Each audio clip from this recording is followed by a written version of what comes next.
Buenos días a todos los amigos, colegas, estudiantes de medicina, cirujanos y público en general que tengan la oportunidad de ver esta grabación que le estamos haciendo en el día de hoy, 9 de septiembre de 2008, al doctor Efraín Antonio Defendini Maura, nombre completo, un cirujano reconocido como otros que hemos tenido en Puerto Rico, del cual me da gran placer entrevistarle en este día. Efraín, gracias por venir y aceptar nuestra invitación. Esta es una serie de grabaciones que estoy haciendo de los cirujanos más prestigiosos del país, para eventualmente tener una videoteca en la sección de historia de la medicina de la biblioteca de la Escuela de Medicina de la Universidad de Puerto Rico. Y obviamente tú has hecho una huella importante en la cirugía en Puerto Rico y ese es el propósito de hablar contigo y entrevistarte de tus asuntos, de tu vida, de nacimiento, tus padres, todos los éxitos que has tenido, los agravios o los fracasos que siempre uno tiene, las cosas que te han impactado negativas, pero también los triunfos que has tenido profesionalmente y en la vida personal. Así que vamos a comenzar. ¿Dónde tú naciste, Efraín? En Patillas, Puerto Rico, sí. ¿Y tus papás son de allí mismo? ¿Son puertorriqueños? Mis papás se criaron allí, mi mamá nació allí, mi papá nació en Jayuya, pero fue a Patillas bien pequeñito. Ajá. Entonces ellos se casaron allí. ¿Tú tienes más hermanos o no?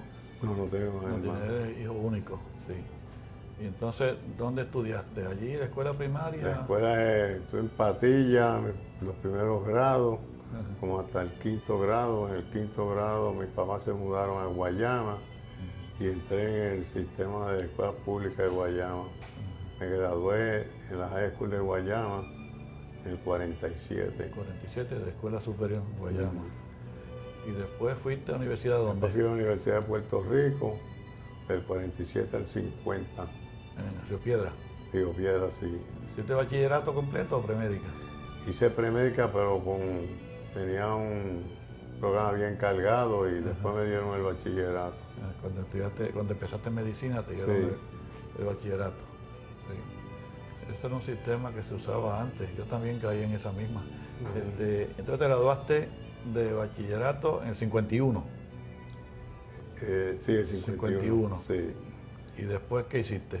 Me gradué de medicina en el 54. ¿Dónde estudiaste? En la Universidad de Maryland. En 54 estudiaste completo allí. Y no fuiste al ejército, ¿verdad? No. Sí, fui al ejército. ¿Fuiste al ejército? ¿En qué año? Me interrumpieron la residencia de cirugía cuando yo estaba. Empezaste la residencia de cirugía acá en San Juan. Vine de Maryland al hospital municipal, que entonces era el hospital universitario de la escuela. Sí. Entonces, estuve ahí del 54 al 55, el internado rotatorio, 55 al 57, 2 años de cirugía, y ahí me cogió el ejército. Y me tuvieron fuera del 57 al 59. Regresé en el 59 y terminé en el 61. Cirugía. Cirugía general. ¿Y en el ejército dónde estuviste? En el ejército estuve en el hospital 439 de la Fuerza Aérea, que estaba en Sumter, Carolina del Sur. Para aquella época, allá se había acabado la guerra de Corea. Sí, ya había terminado. Estaban en paz. No había guerra. Estaba tranquilo. Por eso no fuiste a ningún frente de guerra. Sí. ¿Estuviste los 2 años allí? Los 2 años allí. Los 2 años, sí. Okay, no te cambiaron. Entonces regresaste 59 hasta 61, que termina cirugía en el municipal. En el hospital municipal. Sí. Ahí el jefe era ¿quién? El jefe, todo el tiempo que yo estuve allí, excepto el último año, era José Noya Benítez. Noya. Pero en el 60-61 ahí fue que nombraron a Fran Rafucci, jefe de cirugía. Ok. Entonces terminaste en el 61, pero Rafucci se fue el 60 para allá. Rafucci se fue a lo que es hoy el universitario. Río Piedra, sí, en el 60, sí, ¿no? En el 60, sí. Y entonces yo me quedé en el municipal ese año para completar mi senior residency. ¿Y quién eran tus subalternos, los residentes que estaban bajo ti en ese tiempo? ¿Quiénes eran? Los que estaban bajo mí en ese tiempo, Jaime Soler Zapata, muchacho filipino, no me acuerdo el nombre, pues tú dices de lo que estaban contigo, del grupo mío, subalternos tuyos. Sí, subalterno. Sí. Márquez no estaba allí, Márquez venía de otro lado. No, Márquez no estaba. No. Ni Peganzalota tampoco. No, eso éramos... Mirta Vázquez estaba en esa Mirta Vázquez estaba, pero estaba a la par conmigo. A la par, sí. Y ella fue la del grupo que se fue. El grupo se fue para el universitario, para Río Ahí Piedra. También estaba Leo Vigildo Cuello a la par conmigo. Ajá. Sí. Y ese también se fue. Se fueron para allá. ¿Y tú decidiste quedarte? Yo decidí quedarme por la sencilla razón de que yo conocía mi hospital durante municipal. 4 años. Sí. Yo sabía cómo manejarlo. Yo iba a ser el único senior resident y conocía cómo funcionar bien toda la forma de funcionar. Y irme a un hospital nuevo que yo no conocía nada, aventurar, para hacer función de jefe de residente, compartido con 3 compañeros más. No me parecía bueno, ya que el hospital municipal seguía con su aprobación de cirugía. Sí, sí. Además, Rafucci me dijo a mí que si para algo lo necesitaba, estaba disponible para venir acá y ayudarme. Esa fue el que yo tomé mi decisión. Pero después que Rafucci se va, nombran entonces acá cuando se va, nombraron a Santiago Casanova Díaz. Casanova Díaz, jefe de cirugía. ¿Tú terminaste bajo jefatura de Casanova Díaz? Santiago Casanova Díaz. Sí, muy bien. Sí. En esa época fue que yo te conocí. En los años 60 y pico, que yo iba al municipal, tú estabas en el 61 por ahí haciendo residencia y yo iba allí al municipal. Ya era estudiante de medicina, empezamos a rotar la parte clínica. Entonces, perdona que tú me nombraste a otra persona, estaba un año debajo de mí, era José Rafael Peranzalota. Peranzalota estaba, sí. Estaba debajo, sí. Y entonces, después que te termina cirugía general allí, ¿qué oportunidad te llegó para hacer cirugía cardíaca? ¿Dónde fuiste?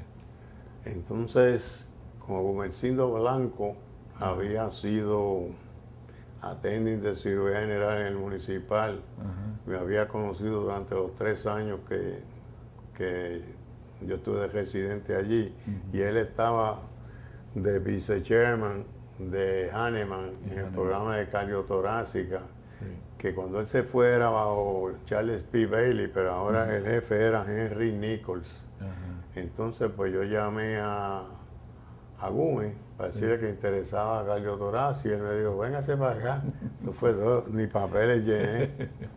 Y me fui a Hahnemann. ¿Y ahí estuviste cuánto tiempo? Ahí estuve un poco más de 1 año porque desafortunadamente el servicio me gustaba y Nico era bien buen jefe, buen cirujano, y Blanco también, y entonces estaba bien Alberto Adams también allí. Era un programa muy bueno, pero por cuestiones de que el volumen de cirugía pulmonar, que entonces se exigía mucho pulmonar, estaba muy bajito, le desaprobaron el programa. Entonces ellos empezaron a gestionar una rotación en Boston, pero eso estaba en duda si lo iban a aprobar o no iban a aprobar, y yo decidí irme y me fui entonces a Baylor, a Houston, al programa de Michael E. Baker. ¿Y allí estuviste cuánto tiempo? Y allí estuve como casi 1 año allí nada más. Sí. Allí, mientras yo estaba allí, el doctor Henry Nichols me llamó porque un amigo de él, Bill Ford, le acababan de aprobar una residencia en cardiotorácica en Pittsburgh. Y empezaba la residencia con 4 residentes de primer año y no tenían ninguno en segundo año. Y él habló de mí porque yo tenía bastante experiencia y podía ser su senior. Y entonces a la misma vez me brindaba a mí una oportunidad de hacer caso y Si arranqué de Baylor y me fui para allá. Fuiste de segundo año y terminaste. ¿Otro año adicional? ¿2 más? Otro año adicional, estuve 3 años. 3 años. Terminaste entonces en Pittsburgh. Y cardiovascular completo. Entonces, cuando estabas acá con Gumersindo Blanco, el municipal, ¿tú participaste en cirugía experimental en San Juan? Sí, yo hice 6 meses allá en de San Juan. Cirugía experimental en el laboratorio, que es una experiencia que yo jamás la puedo olvidar, porque creo que me ayudó en toda mi vida ahí. Yo hice mucha cirugía en perros, mucha cirugía de corazón en perros con hipotermia. Recuerdo una experiencia bien curiosa, es que Cafucci me encomendó que le creara cierto número de perros con lo que llamaban un Lutenbacher síndrome. Entonces, pues, yo estaba teniendo dificultad para que los perros sobrevivieran. Y casi siempre en la autopsia se morían de sangría. Entonces hablé vino por aquí William Mostard de Canadá y le conté mi problema y él me dijo, ay, pero sí que yo tuve ese mismo problema. La única manera de tú coser el atrio del perro y que no te sangre es con una línea continua, vertida en matre, y después un over and over por encima de esa línea. Y al día de hoy yo hago todos mis atrios, aunque en el humano tú lo puedes hacer sencillo, over and over, yo lo hago todo. Lo hace como si fuera difícil, como si fuera en el perro. Ahí fue cuando yo empecé a sacar perros vivos del laboratorio. Qué bien. Era en medicina tropical allá en San Juan.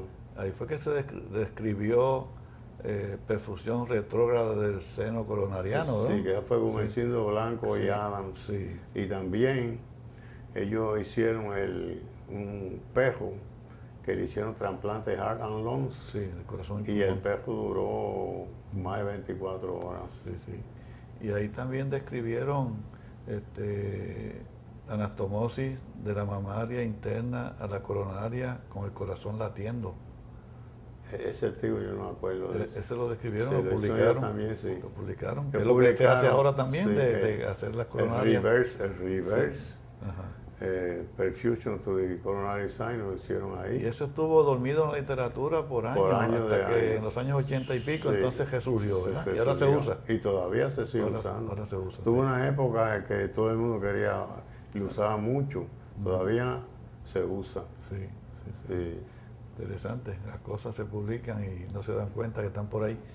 Entonces, después que termina todo tu adiestramiento, regresas a Puerto Rico. Regreso a Puerto Rico. ¿Y dónde termina? ¿En municipal o en el universitario? Pues regresé a Puerto Rico y me ofrecieron Casanova Díaz seguida de jefe en el municipal y antes de que yo llegara ya me tenía una posición en su departamento.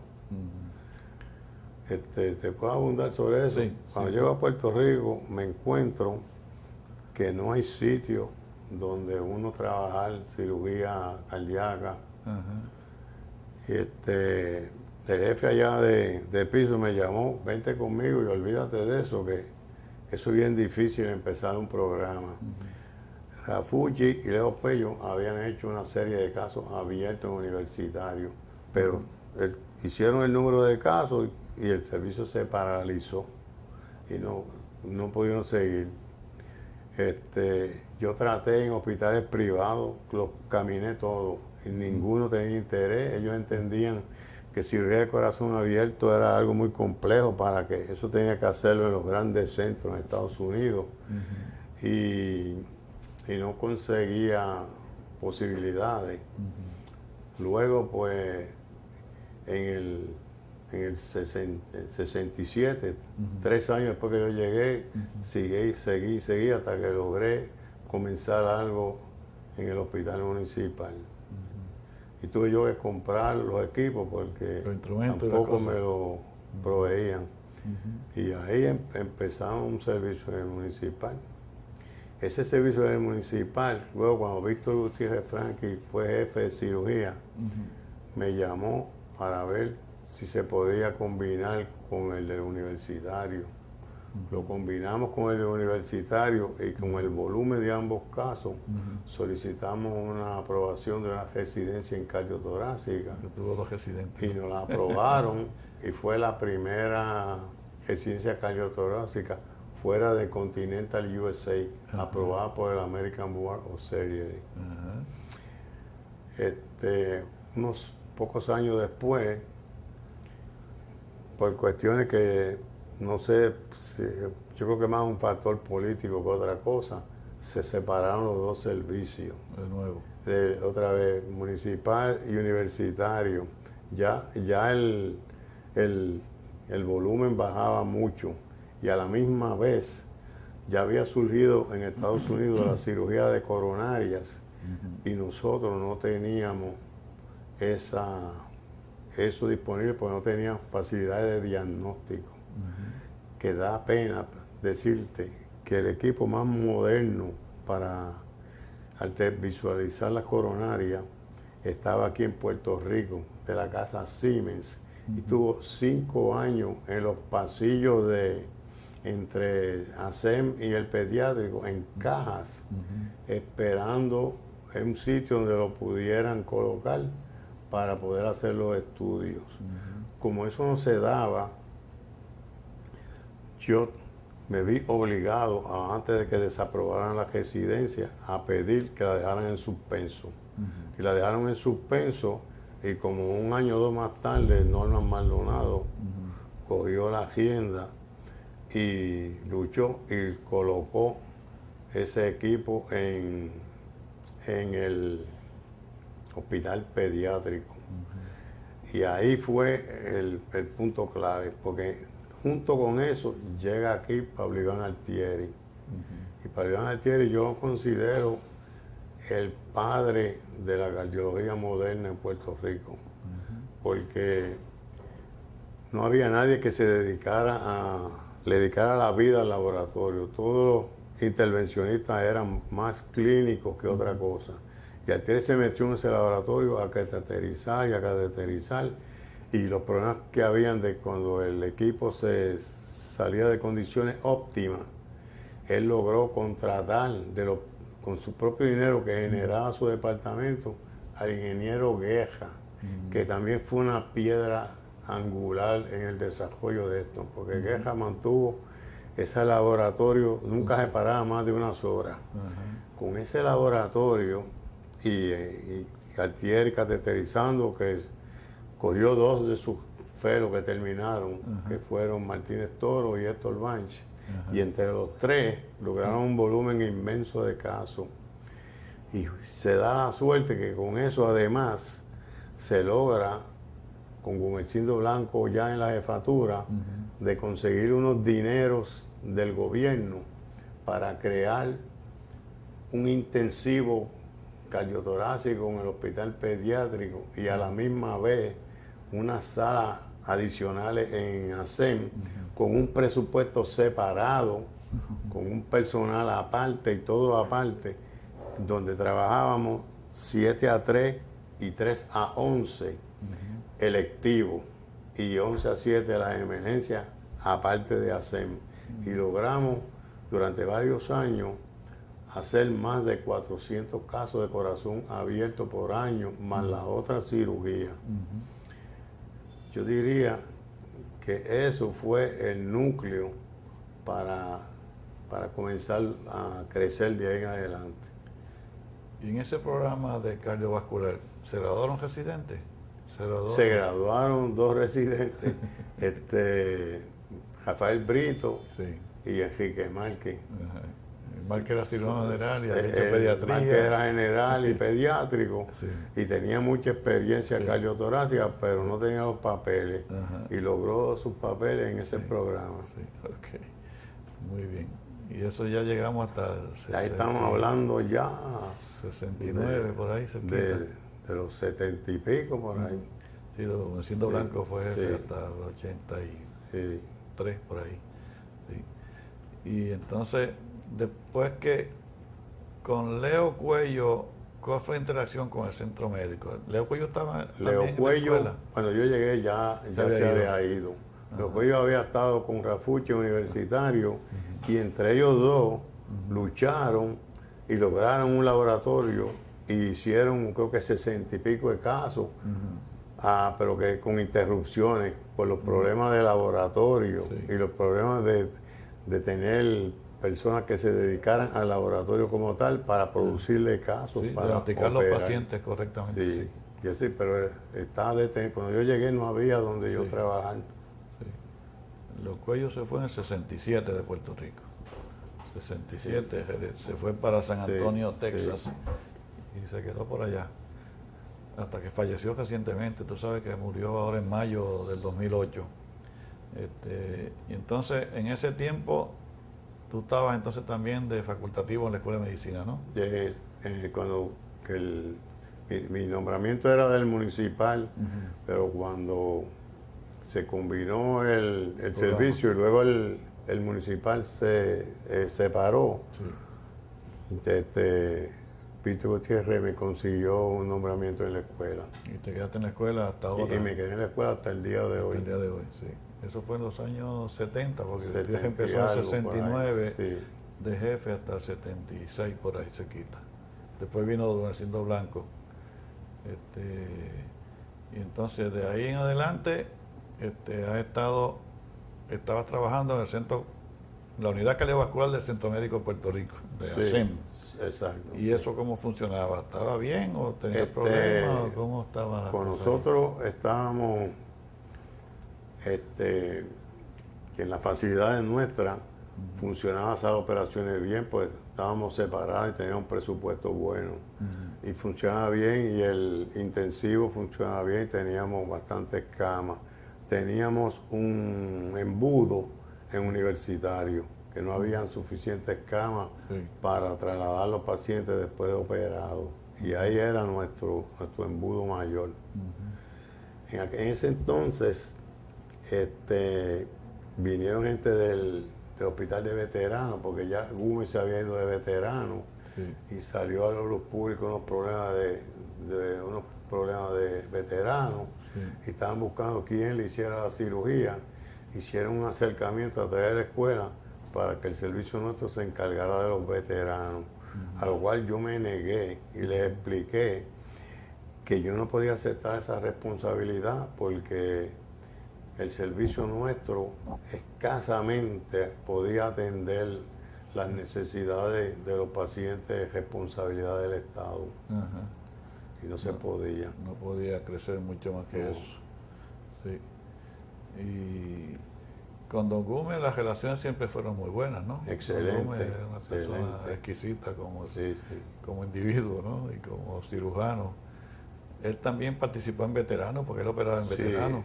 Él cuando, el tiempo que estuvo de jefe, como él veía que entre el doctor Márquez y algunos de los cirujanos que estuvieron algún tiempo con nosotros, podíamos manejar el volumen y veteranos no tenían cirujanos, él se fue allá a hacer los casos y lo estuvo haciendo en el hospital de veteranos hasta que se retiró. Después del retiro de él es que veteranos se nos acerca a nosotros. Sí. Y entonces, después, ¿qué ha ocurrido? Tú estabas en los años 70 o 80, tú estabas en el Hospital Pavía también, operabas, ¿no? En el Hospital Pavía yo empecé un servicio, el primer caso hecho con circulación extracorpórea en un hospital privado, se hizo en el Hospital Pavía. Quiero aclarar que el doctor Rafucci había hecho uno muchos años antes, pero con hipotermia. Hipotermia, había hecho un defecto interatrial. ¿En un hospital privado? ¿Dónde fue? ¿En qué hospital fue? Eso fue en el Hospital Professional. La 22 ya. Sí. Con hipotermia. Con hipotermia, sí.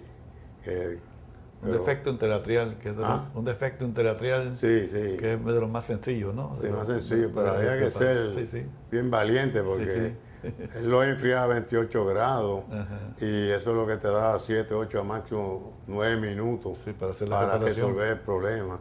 Y si tú te encuentras con venas pulmonares anómalas o algo más complejo, ahí te las ves negras. para resolver el problema. Sí. Entonces empecé en Pavía un programa donde hicimos de todo, desde aneurisma disecante, válvula, de todo. Y empecé ese programa sin un intensivo ni nada, cosa que ahora mismo yo creo medio descabellado eso. Sí. Pero el hospital en el 92, cuando surgió el centro cardiovascular, yo dejé de hacer casos complejos en Pavía. Sí, exacto. Porque las facilidades acá eran muy superiores. Oye, yo me enteré también, Luis Vallecillo hizo ductos arteriosos en el hospital Mimilla. Luis Vallecillo hizo ductos arteriosos con éxito, hizo también Blaylock Jones, y David Rodríguez Pérez hizo mucho Blaylock, hizo mucho PDA, mucha coartación. Hizo también muchas mitrales cejadas. Sí, sí, con el David, a lo que nunca participó con Gómez, pero nunca como cirujano principal hizo corazón abierto. Coronarias no. Sí. Y yo recuerdo, don Gómezino operó a David Rodríguez Pérez. Sí. En veterano. Yo estuve con Gómez en ese caso. Sí. Y don David está por ahí dando candela todavía. Sí, sigue bien. Sí.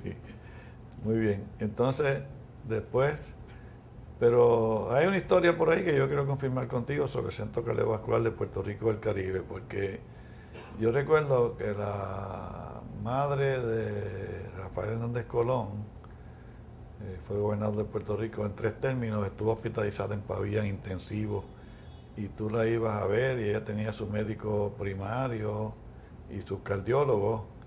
Pero tú tuviste una interrelación con Hernández Colón. ¿Me puedes contar sobre eso? ¿Qué fue lo que ocurrió? Lo que sucede es que Rafael Hernández Colón había estudiado en Baltimore, en Johns Hopkins, su prelegal. Y yo estudiaba en medicina y nos encontramos y hicimos una amistad. Teníamos un amigo mutuo que era Luis Toro, el cirujano oral. Entonces, pues, tuvimos esa amistad durante los añitos que él estuvo en Baltimore. Luego él se vino a Río Piedra a terminar legal y yo me quedé allá. Y no nos habíamos visto ni nada. Él fue gobernador y no nos vimos durante el tiempo que él fue gobernador. Entonces, cuando yo venía a ver mis pacientes privados aquí a Pavía, me encontré varias noches a él ahí en la sala de espera de los familiares y nos vimos de nuevo y pues nos abrazamos y me contó su situación de su mamá. Entonces los cardiólogos me dijo que yo podía cooperar y yo la veía todas las noches y le colocaba líneas centrales, al final le hice una traqueostomía. Y una noche de esa él me dijo a mí: Efraín, ¿por qué es que aquí se va tanta gente de Puerto Rico a operar a Estados Unidos? Tienen hasta una cosa ahí que se llama el Puente de la Esperanza, donde se van montones de pacientes a operarse en Estados Unidos. ¿Tú estás haciendo esa cirugía acá? Y yo le digo, sí, yo la estoy haciendo. Y me dice, pues tenemos que darte más exposición para que esa gente se quede aquí en Puerto Rico, porque eso no es bueno. Y yo le digo, pues no hagas eso, pues yo tengo que mantener un perfil bajito, porque yo no puedo aceptar más volumen. Ahora mismo yo rechacé los casos de veteranos. Y me dijo, ¿pero por qué? Le expliqué, porque el taller no es suficiente. Y me dijo, ¿qué hace falta?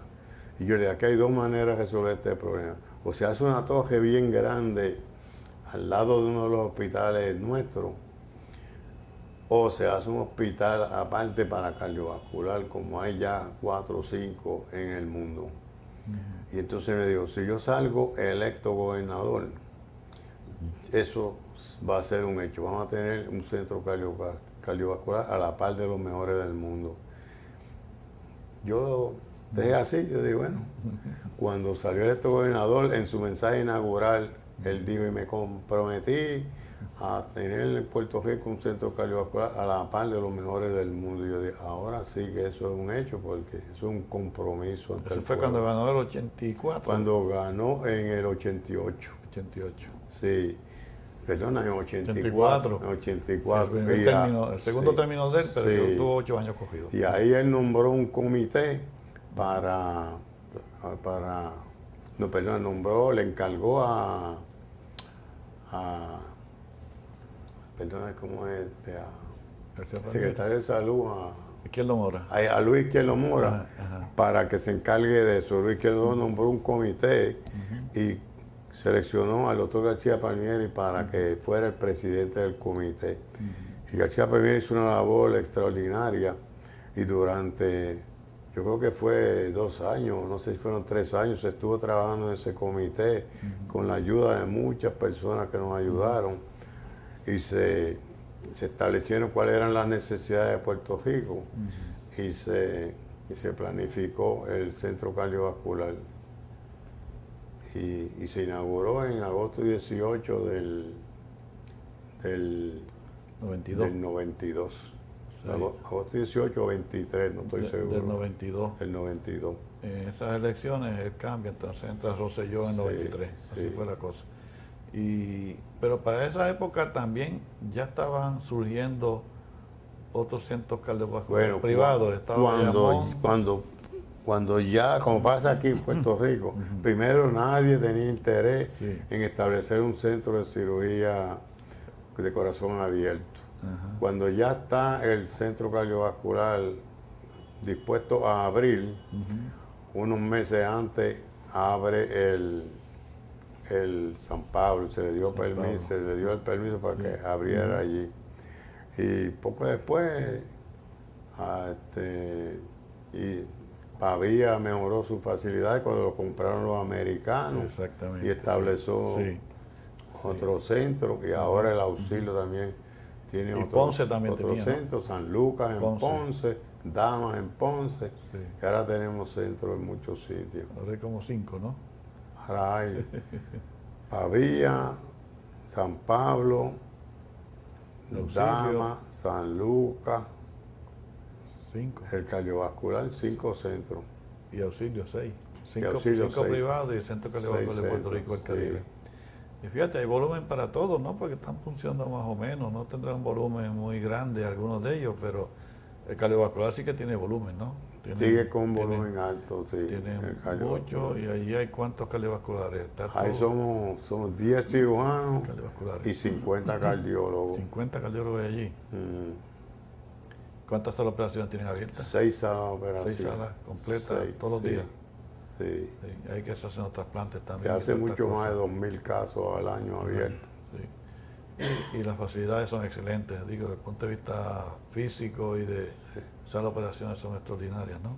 Bien buenas, bien buenas. Tengo una preocupación sobre eso. Estamos perdiendo visión del futuro. Hay muchas cosas que ya deberíamos estar ofreciendo al pueblo y no las estamos ofreciendo, y se nos han adelantado otros hospitales de la comunidad, cuando nuestro centro debería ser el líder en esos aspectos. ¿En qué áreas? Por ejemplo, los endógrafos para las aneurismas complejas y para aquella gente de alto riesgo para cirugía abierta. No estamos ofreciendo eso. Yo he estado luchando eso, pero estoy, ¿cómo se llama? Me parece que cuando llegué a Puerto Rico, los oídos están sordos y no se está... porque eso es mucho mejor para el paciente, es mínimamente invasivo, ¿no? Con incisiones bien pequeñas. Pero algunos de los cirujanos se han adiestrado para esa técnica.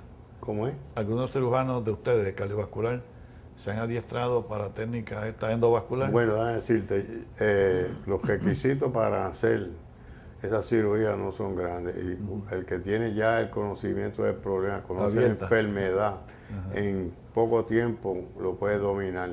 Pero ahora mismo aquí hay un joven, José Domingo Pagán, que estuvo ya 2 años en Estados Unidos y tiene el training para hacer la endovascular de la aorta abdominal. Y con el expertise de él y con los conocimientos de nosotros de lo torácico, entre él y nosotros podríamos cubrir la aorta desde la válvula hasta la bifurcación de la ilíaca. Y con algunos cardiólogos también que tienen training Sí. en las cuestiones de los catéteres y eso. Sí. No hay razón para que eso no se esté haciendo. Sí, sí, sí. Sí, se pueden. Yo sé que otros hospitales privados están ensayando eso ya. Sí, sí. Lo están practicando. A veces ha dado trabajo. Yo conozco algunos que, pero están tratando. La clave de esa técnica es la selección del caso. Si tú lo sabes seleccionar, no tienes problema. Sí. Pero para el comienzo, ¿no? Mientras estás empezando, lo que quieres experiencia. Aún los centros de gran experiencia tienen que te seleccionar. analizan un caso y te dicen, no, eso no lo debemos hacer. Ajá. Por ejemplo, las disecciones de la aorta, si tú la vas a hacer por esta técnica, no está aprobado por el FDA, esta técnica para disección, pero si tú la vas a hacer, tienes que hacer en la fase aguda o semiaguda, subaguda. En la fase crónica no te metas, porque no funciona. Ya lo han probado y uno no debe hacerlo ahí. Pero los pacientes que tienen las arterias ilíacas muy pequeñas, menos de 6 milímetros, que tienen mucha angulación, mucha tortuosidad, poco cuello antes del aneurisma, eso uno no lo hace, o los hace abiertos o los deja a la naturaleza que decida. Y en cardiovascular, ¿qué te interesa más de la cirugía cardiovascular? ¿Haces de todo? ¿Haces aneurisma? En realidad yo disfruto todo. Sí. De las cosas que más me gusta, y más porque es como un reto, son las aneurismas aorta ascendente, arco y eso. Sí, esas son las difíciles. Sí. Eso es lo que... Sí, da una gran satisfacción porque son de las más difíciles. Y ahí es donde más uno ve, porque en realidad decimos el médico salvó la vida, el médico no salva ninguna vida, el médico prolonga vida y debe prolongar, además de prolongarla, que sea una calidad de vida. Buena calidad, sí. Pues nada, tú prolongues la vida a alguien que lo dejes parapléjico, lo dejes que no funcional, es prolongar vida. Y ahí uno ve, cuando tú operas a alguien que tú sabes que está a hora de reventar la aorta, ahí uno como que nota más el resultado del esfuerzo de uno. Sí, sí, sí. Y haces válvulas aórticas y mitrales y todo. Sí, todas las válvulas y coronarias. ¿Y periferovascular también? Y periferovascular, menos, estoy haciendo menos. Ahora tenemos a Agustín Rodríguez allí que está manejando mucha cirugía vascular. Y pulmón, también así, esófago. Pulmón y esófago a mí me encantan también. Sí, sí, a mí en realidad me encanta toda la cirugía, todas. Sí, yo sé, personajes famosos que tú has operado también, personas prominentes que lo has operado de tumores de esófago y te duraron mucho tiempo. Y sé también que interviene con hipernefromas y estas cosas, con invasión de la cava y todas estas cuestiones, ¿no? A petición de los urólogos. Sí, porque cuando ellos tienen los casos de los hipernefromas, que se meten a traer la renal a la cava. Sí, sí. Desde, al émbolo. Desde estar inmediato a la renal hasta casos que hemos tenido que han llegado hasta la cava bien alto y hasta el atrio derecho. Sí. Pues lo hacemos juntos. Sí. Allí en el cardiovascular. Sí. Muy bien. ¿Y qué más estás haciendo? ¿A qué te dedicas para la tranquilidad tuya de hobby? ¿Qué es lo que tú haces de hobby? Para los psiquiatras míos, cuando no estoy operando, son los gallos de pelea, la cría de los gallos de pelea. Los crías y después los llevan a pelear. Sí, siempre me quedo con algunos pocos que yo mismo los preparo para la pelea. Y eso lo estás haciendo desde bien joven, ¿no? Desde niño. Desde niño, Mi papá y mis abuelos jugaban gallo y gran parte de mis tíos. Te inculcaron eso. Y yo nací dentro de jaulas caminando de gallo y me crié en ese ambiente. Rafucci también le gustaban los gallos, ¿no? Sí, Rafucci también. Era de allá de Rincón, pero también le gustaba jugar gallos. Vamos a tener eso en común contigo. Marino Brasini también menciona que le gustaban los gallos, no sé si mucho o no, pero sí, la verdad es que cuando niño jugaba con su papá. Sí. Y con Rafucci, ¿tiene alguna experiencia que te haya ocurrido con él? Rafucci, yo creo que era profesor, teniendo cirujano y teniendo maestro, y un hombre que en realidad amaba enseñar. Y él visualizaba pues la cirugía más con la cuestión de la investigación. Cuando la cirugía ya se convertía en mejorar los pasos en una rutina bien metódica, ya él como que perdía interés. Le gustaba siempre estar pensando adelante. Y para aquella época, estoy hablando de los 60, ¿verdad? Ya Jafuji estaba pensando en los trasplantes de hígado. Y se hicieron en el laboratorio de cirugía experimental trasplante de hígado en cerdo. Y un hombre de mucha visión del futuro, adelantándose a los acontecimientos. Y tú sabes que en los años 63, 64 se hacía aquello de perfusión ex vivo con el hígado del cerdo. ¿Te acuerdas de eso, no? Sí, seguro, Cuando vino Ben Eisman de Colorado acá a Puerto Rico en los años 63, que se experimentó en eso también. Esa línea se abandonó de investigación, pero después la han seguido en otros lugares. Y aquí ha habido muchas líneas de investigación que se han abandonado. ¿Y qué futuro tú le ves? Entonces tienes esa preocupación con la cuestión de endovascular.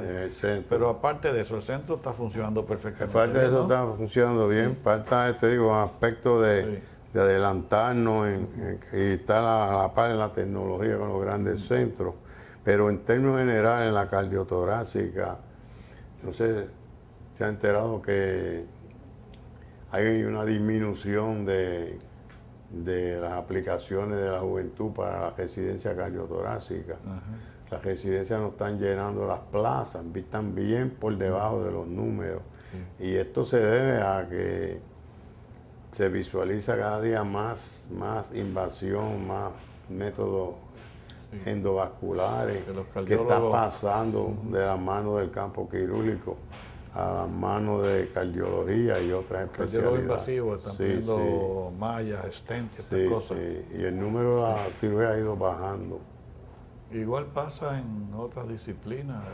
Los estudiantes en general han fluctuado, pero en los años recientes también están disminuyendo el número de solicitudes a medicina por muchas cosas que pasan en la sociedad.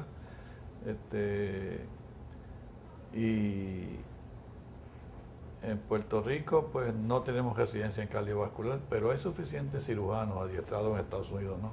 Sí, hay ¿Tú crees que es suficiente para atender la población de Puerto Rico envejeciente que necesita por ahora, puentes autocoronarios? Sí. Y tú has vivido básicamente gran parte de la historia de la cirugía de los años 50, 60 hasta ahora. ¿Qué cambios te han impactado a ti de la práctica de la cirugía en el país? Bueno, aparte de cardiovascular que tú haces. Aparte de cardiovascular, la cuestión de radiología. Yo recuerdo cuando nosotros teníamos que hacer mucho trabajo para hacer los diagnósticos de las lesiones aneurismáticas. ¿Tú te acuerdas de los ortogramas lumbares que había que hacer antes, ¿no? Que tú hacías eso, yo hice, una aguja por acá atrás, ¿no? Yo no sé si llegué a más de 1000, pero hacía un volumen inmenso de eso. Para el diagnóstico. Y nunca tuve un problema de tirar a nadie en insuficiencia renal. Y yo creo que la clave era que yo le hidrataba mucho intravenoso antes, durante y después. Hidratarlos bien. Sí, pero el impacto más grande para mí es la cuestión esta de los CT y los MRI, cómo tú puedes hacer esos diagnósticos y antes de cirugía, como la precisión con que se hacen, las glándulas, lo que invade, lo que no invade, es como una exploración anticipada a tu cirugía de lo que tú vas a ver. El CT ha impactado mucho, la sonografía, los duplex, los MRI, o sea, una serie de cosas que he tenido la dicha de disfrutar. Sí, que antes no había. Que no había nada de eso. El diagnóstico era más difícil. Y cómo se ha pulido la cirugía de que cardiopulmonar, el bypass cardiopulmonar se ha ido puliendo y puliendo al extremo de que ya hay muy pocas incógnitas. Allí en el centro están operando autocoronario con bomba siempre o lo hacen sin bomba ya también? Sí, hubo un push a hacer mucho sin bomba, pero últimamente pues ha disminuido el ímpetu de hacerlo sin bomba. ¿Ah, sí? Ya los resultados a largo plazo del paciente con bomba son superiores. Bueno. En Estados Unidos se ha dado mucho énfasis a eso, porque es que hay una competencia tan grande por los casos, que la gente pues se anuncia, pues yo los puedo hacer sin bomba para atraer el volumen, pero los resultados del paciente con una anastomosis hecha con precisión, un corazón sin latir, quieto, a una hecho con un corazón latiendo, no son comparables. Más difícil.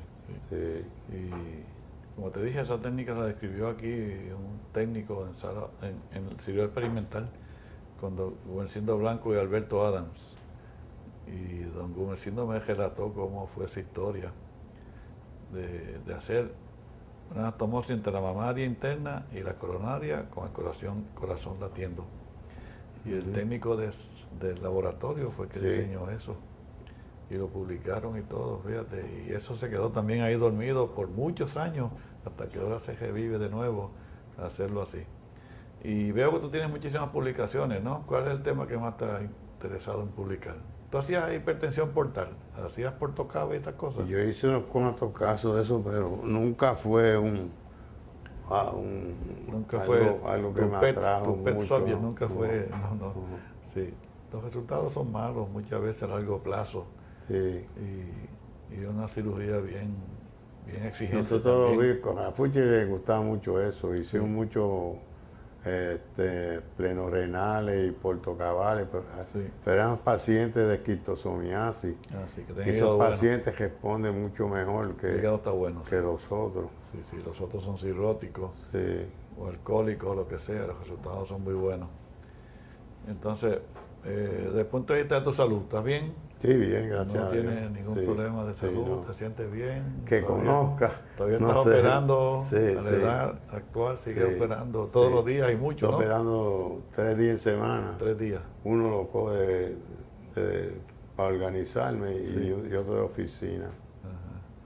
Y la oficina tienes en cardiovascular también, allí mismo. En el cardiovascular, allí mismo. No sales de allí. No llegas por la mañana y te vas por la tarde. Yo en una época todo el tiempo allí. Caminaba a todos los hospitales, pero se puede decir un vía cruz y eso. Eso ya es un lío coger todos los hospitales con el tránsito y los problemas.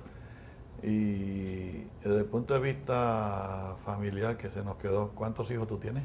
Tengo un hijo, tuve uno que falleció, Efraín. Tengo uno, Daniel, que está estudiando ingeniería y quiere especializarse en algo de diseño. Soy muy orgulloso de él. Muy bien. Buen muchacho. Tengo el otro, me dejó una nieta, Mariana, que esa quiere estudiar medicina. Está ahora haciendo un bachillerato en biología. Muy bien. Estás contento desde el punto de vista familiar también, todo ha sido exitoso en tu vida. Y las preocupaciones de los residentes. ¿Tú tienes residentes ahora ya? ¿Te los han quitado? ¿Cómo es la cosa? No, yo tengo residentes. ¿Tienes residentes? Rotan una vez al mes. Una vez. Por el servicio. ¿Y te ayudan en la cirugía cardíaca? Sí, me ayudan. Pero si no tanto los haces con los técnicos, ¿los haces igual o cómo es la cosa? Los técnicos me ayudan bien, ustedes se conocen bien los ya pasos. Conocen la rutina. Porque la cirugía cardíaca ya es una cuestión de pasos. Los residentes ya que llevan tiempo ahí se conocen todo y la rutina de cada uno y cómo hacerlo y se hace el caso lo más bien con ellos. ¿Y los que corren la bomba, quiénes son ahora? En la bomba ahora es por contrato, una compañía, ahora hay una compañía, un gran número de los perfusionistas son de Puerto Rico, pero otros son americanos y lo tiene un contrato un muchacho aquí de Puerto Rico. Que se encarga de... Sí, de proveer los perfusionistas. En el centro médico no hay la capacidad de hacer casos de bomba, de emergencia. El centro médico no tiene esa facilidad. No tiene nada allí de eso. No. Todo está en cardiovascular. Todo está en el cardio. Sí. Y te mencioné las publicaciones que has tenido. ¿Cuál es la que más satisfacción te ha dado de todos esos casos que tú has operado o de todas esas experiencias que tú has tenido? ¿Qué segmento de los casos, de las publicaciones mías, hubo una que es bien curiosa porque fue el doctor Roberto Novoa que participó con nosotros y luego fue residente nuestro, participó como attending y luego consiguió una plaza de attending en Cleveland Clinic. Un día me dice a mí, Defo, aquí hay un artículo que salió de una modificación para cirugía del aneurisma de aorta ascendente que parece bien interesante. Entonces, pues yo leí el artículo con él y le dije, pues mira, vamos a hacer un caso de ese caso, eso lo vamos a hacer el jueves. Y él dice, ¿cómo? Y digo, sí, el jueves, sí, ya lo leímos, y tú sabes la anatomía, yo lo sé, y sabemos operar, el jueves lo hacemos. Hicimos ese caso, hicimos como 4 o 5 casos más corridos, sin mortalidad, y todos esos pacientes al día de hoy se han seguido y siguen bien. Y lo publicamos en el Journal Thoracic Cardiovascular Surgery, que nos lo aceptaron rápido. ¿Ese era con injerto? El artículo, lo que hicimos fue una modificación del procedimiento que se conoce como vental. El vental, tú colocas el paciente que tiene la aorta mala, incluyendo inmediato al ánulo.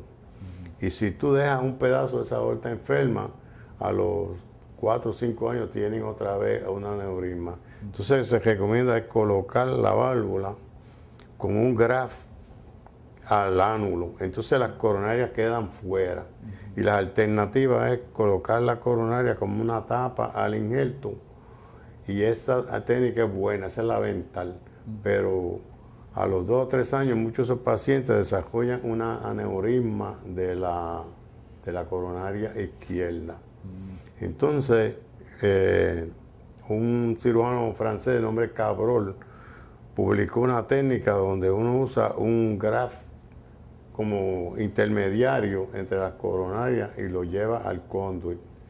Pero entonces él colocaba la válvula arriba en el injerto pensando que si la ponía abajo era más difícil y iba a ser imposible. Entonces nosotros usamos lo que dijo Cabrol, pero la pusimos abajo, igual que el vental. Y usamos el graft intermedio de Cabrol. Y los resultados a largo plazo son mejores. Perfecto, ninguno de esos pacientes, porque la razón del aneurisma es que hay tensión en la anastomosis. Y eso es un principio en cualquier cirugía, la tensión es mala para sanar. Y con el graft, tú colocas tu graft y tú decides la tensión que tú le quieres dar.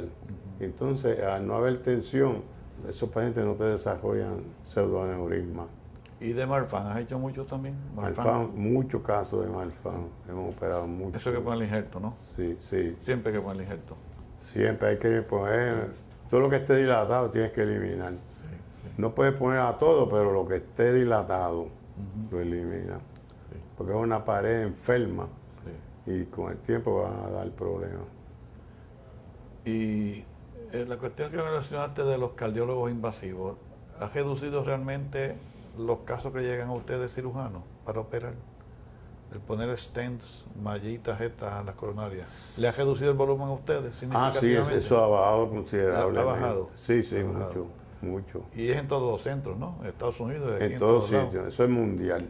Sí. Pero hay artículos recientes que dicen que a largo plazo los resultados son superiores con el bypass. De cirugía, sí. Primero empezaron con la angioplastía. A los 6 meses se gestenosaban. Entonces vino el stent o la malla para evitar la gestenosis. Al año o 2 años estaban trombosados y gestenosados.